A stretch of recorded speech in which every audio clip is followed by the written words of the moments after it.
الأفاضل، أسعد الله أوقاتكم أينما كنتم بكل خير. أحييكم وأقدم لحضراتكم نشرة أخبار المساء وأسهلها بأبرز العناوين. الإرثيون في المهجر يحيون يوم الشهداء.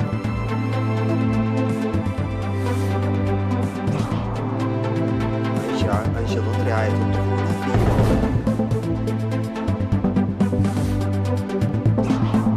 إغاثة الأراضي الزراعية في النحيل. مقتل 19 مدنيا شرقي الكونغو الديمقراطية على أيدي ميليشيات مسلحة. إسبانيا تفتح حدودها أمام أغلب الأوروبيين.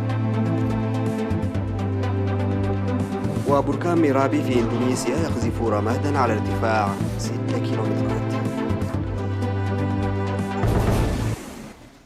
السلام عليكم ورحمة الله. أحيا الإريتريون المقيمون في الولايات المتحدة الأمريكية ومصر وبلجيكا وألمانيا وبريطانيا وإسرائيل ويوغندا والدول الإسكندنافية أحيوا 20 من يونيو يوم الشهداء بوسيلة تسمح بها ضوابط إجراءات مكافحة كورونا في هذه الدول. وأكد الإريتريون في المناسبة التي أقاموها بالتواصل عبر شبكة الإنترنت والمشاركة المحدودة، أكدوا على استعدادهم لتنفيذ أمانة الشهداء بالعمل التطبيقي. وشهدت مناسبة إحياء يوم الشهداء إضاءة الشموع وشرح عن بطولات الشهداء وخطابات ومناشط ثقافية وفنية ورحلات سير على الأقدام وأفلام وثائقية وتبرعات، كما قدمت شهادات تقديرية للمواطنين الذين قاموا بواجب إعالة أسر الشهداء. وفي مناسبة إحياء ذكرى الشهداء في القاهرة المصرية، قدم المشاركون $1900 أمريكي، وقدم الطفل أوميغا تادسي 200 جنيه لتنمية صندوق أمانة الشهداء. واتخذ مواطن لم يرغب في ذكر اسمه كفالة أسرة شهيد لمدة عامين. وقدم المشاركون في مناسبة إحياء ذكرى الشهداء الذي نظم في السفارة الإريترية أكثر من $4200 لإعالة أسر الشهداء.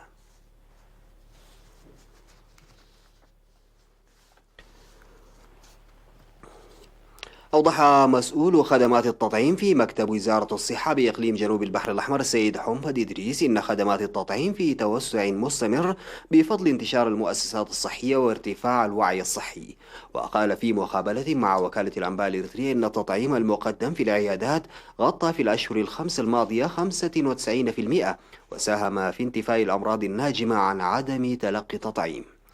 وذكر إن أدوات التطعيم كانت تقدم في السابق لخدمة شهر على مستوى المديرية و3 أشهر على مستوى الإقليم، ولإدخال البرادات الإضافية في جميع العيادات تقدم أدوية التطعيم ل3 أشهر في المديريات و6 أشهر على مستوى الإقليم.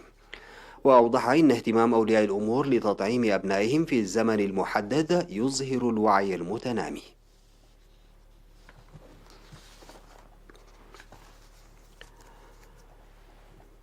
تساهم عيادة أوميلي بمديرية فرو بدور كبير في ضمان صحة المجتمع وخاصة رعاية الأطفال. وذكر مسؤول العيادة مساعد التمريض زايد يبره إن العيادة التي بدأت الخدمات في شهر أكتوبر 2019 تم تركيب معدات الطاقة الشمسية فيها وتقدم خدمات تطعيم الأمهات والأطفال. وأشار إلى الوعي الجيد للسكان بالطب الحديث ورعاية الأمومة والطفولة، داعيا لبناء غرف لانتظار الحوامل لخدمات أفضل. وأوضح السكان بأنهم كانوا في السابق يضطرون للتوجه إلى عد قيح وفرو للحصول على الخدمات الصحية، ويحصلون حاليا على الخدمات عن قرب. وتقدم عيادة أوميلي الخدمات لضواحي أوميلي ومالكا ودنانلو وروبا حداس، إضافة إلى أنشطة التوعية في النظافة ومكافحة الأمراض ومحاربة العادات الضارة.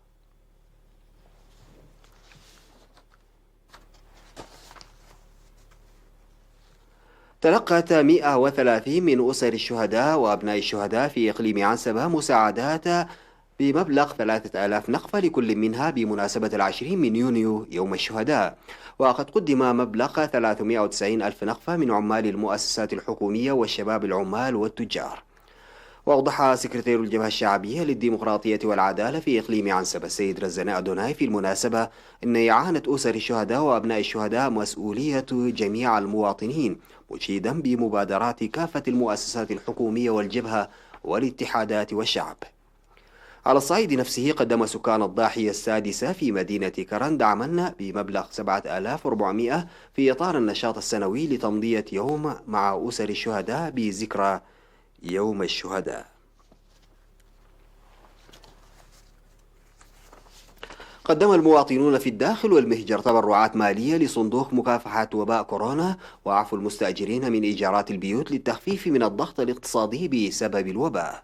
وأفاد تقرير وزارة الصحة بأن إدارة بلدة صرونا قدمت 45 ألف نقفة، وخدمات مياه حمبرتي 50 ألف نقفة، وضاحية صلوت 20 ألف نقفة، وضاحية كوتبية 7770 نقفة، وضاحية دنب أسمرة 6321 نقفة، وجمعية قدوس ميكائيل عد جبراي للمقيمين في أسمرة 5000 نقفة، وضاحية موغولو 2477 نقفة، ومؤسسة تسفاي نقاش 5000 نقفة، والعمال الصينيين في شركة زارا للتعدين 1100 دولار أمريكي، ومتجر يوهنس تسفا ميكائيل لبيع اللحوم 3000 نقفة، وضاحية حدش عدي قطينة 2000 نقفة، وميكائيل لمواد البناء 1000 نقفة، وضاحية عد مألل 1139 نقفة.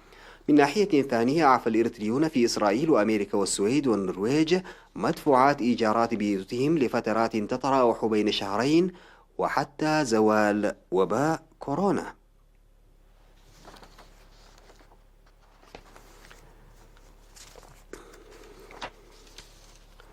تلقت أسر الشهداء في مديريات قلعلو عد قيح وحقات دعما عينيا وإعفاء لإيجارات البيوت. وتلقت 130 من أسر الشهداء في بدة وعدايتو وإنجل عيلة بمديرية قلعلو 17430 نقفة، و28 كنتالا من الطحين الأبيض، و8 كنتالات من العدس، وكذا 8 كنتالات من السكر، و285 لترا من الزيت ومواد أخرى. وقدمت مؤسسة علي فريه لأعمال الأسمنت 4300 نقفة لنفس الغرض. وقدم مبلغ 24600 نقفة ل 16 أسرة شهيد في ضاحية إمباكوخات بمديرية عد قيح، و12 كنتالا من الذرة ل 72 أسرة شهيد في سافيرة. وقدمت جمعية المعاقين ذهنيا الذرة والسكر ومواد للنظافة لأعضائها في مدينة عد قيح. وعفى ورثة بلاد تكافل سجيد إيجار شهر لمستأجرين، وورثة تخل كافل سجيد شهر واحد. وفي مدينة حقات أعفى السيد تسفاي صقهاي من مدينة كرن، والسيد نأمن هبتزقي من جنوب السودان، والسيدة مبافراش قبري من مدينة كرن إيجارات مستأجرين لمدة شهرين وشهر واحد.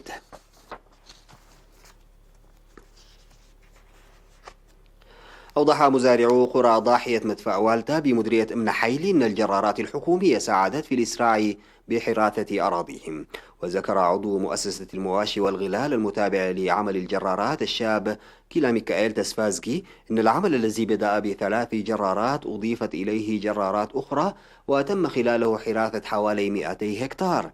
وأشار مسؤول مكتب وزارة الزراعة في المديرية السيد منجستاب طعمي إلى الفائدة الكبيرة لحراثة سكان مدفع والتا أراضيهم في الأوان المحدد.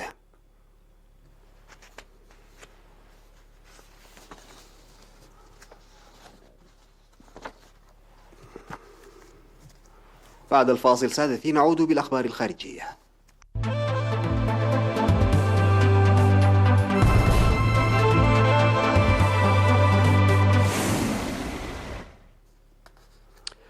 أودت هجمات نسبت إلى ميليشيا إلى مقتل 19 مدنيا في شرقي الكونغو الديمقراطية المضطرب وفق ما أفاد مسؤولون محليون.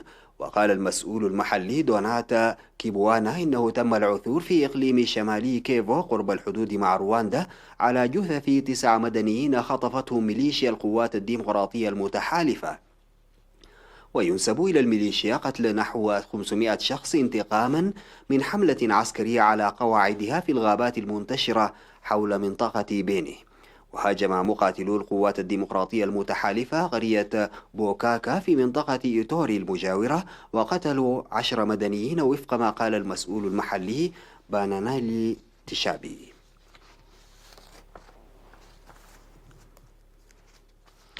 عودت إسبانيا فتح حدودها أمام أغلب الدول الأوروبية، حيث وصل مسافرون يضعون كمامات ويدفعون عربات حقائبهم إلى المطار الرئيسي في العاصمة الإسبانية مدريد.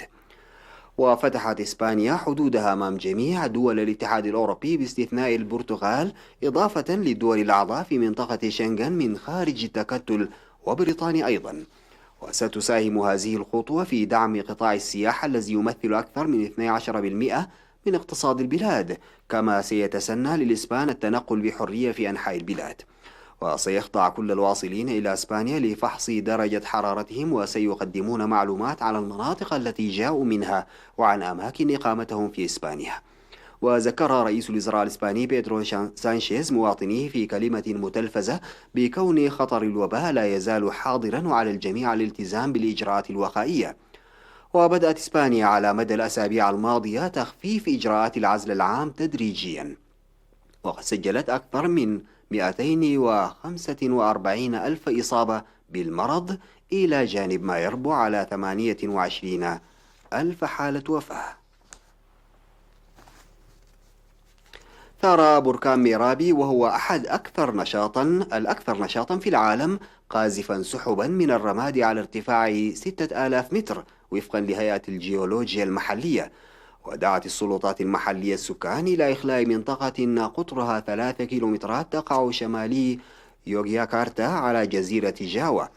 ولم تكشف الهيئة عن مستوى الإنذار المعلن بعد ثوران البركان، إلا أنها حثت الطائرات التي تحلق في المنطقة على الحذر الشديد. وذكرت وسائل إعلام محلية أن السكان في بلدتي سليمان وكلتين المجاورتين سمعوا دويا متكررا يتصاعد من البركان.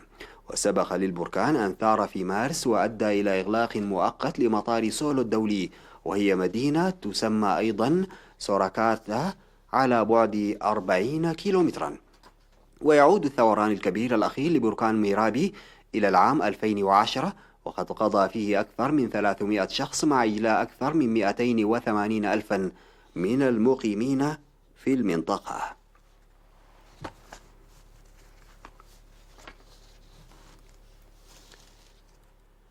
تزامنا مع الانقلاب الصيفي، تمكن الكثير من الشغوفين بعلم الفلك من رؤية كسوف نادر للشمس يسمى حلقة النار في سماء شرقي إفريقيا التي شملت إريتريا.